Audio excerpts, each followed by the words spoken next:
Light. What is light? If I'm going to define light, I'm going to say light is a form of radiant energy which is visible to us. But how exactly light travels? Now, years ago, Newton postulated a theory called as Newton's corpuscular theory.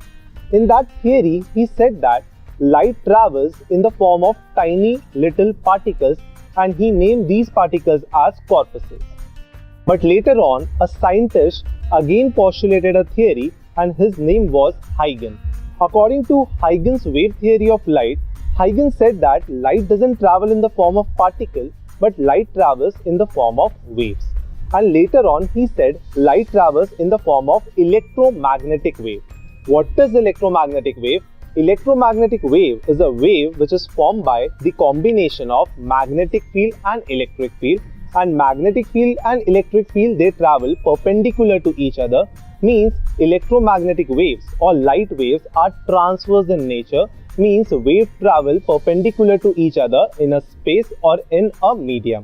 Now, if it is said that light travels perpendicular to each other and light travels in the form of waves, then if I'm going to consider two light waves, that is, if one light wave is coming and the second light wave is coming. Wave, we are talking about wave. Wave कैसे जाएगा? ऊपर नीचे. अभी ये दो wave आपके साथ में interfere होगा, then it is possible that the positive part, it is called as crest, and the negative part, it is called as trough. It is possible that crest of one wave can coincide or can get superimposed on the crest of another wave. Also, trough of one wave can get superimposed over the trough of another wave.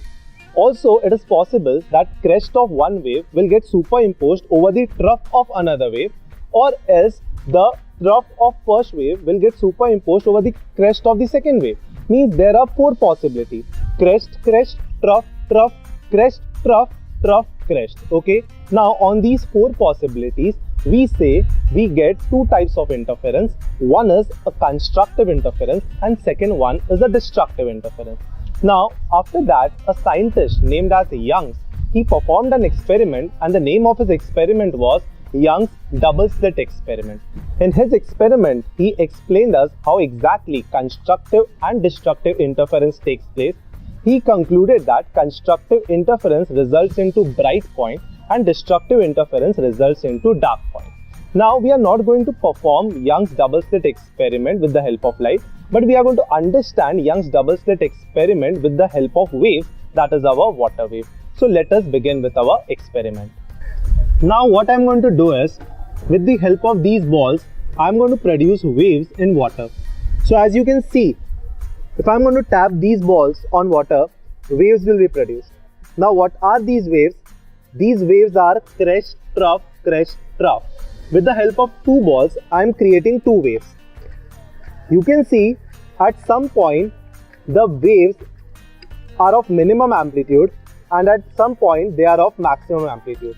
Means whenever the crest meets with crest, it results into constructive interference, and trough meets with trough, it again results into constructive interference. When two different, like crest meets with trough or trough meets with crest, it results into destructive interference. The same thing is explained by Young's double slit experiment. So just have a look.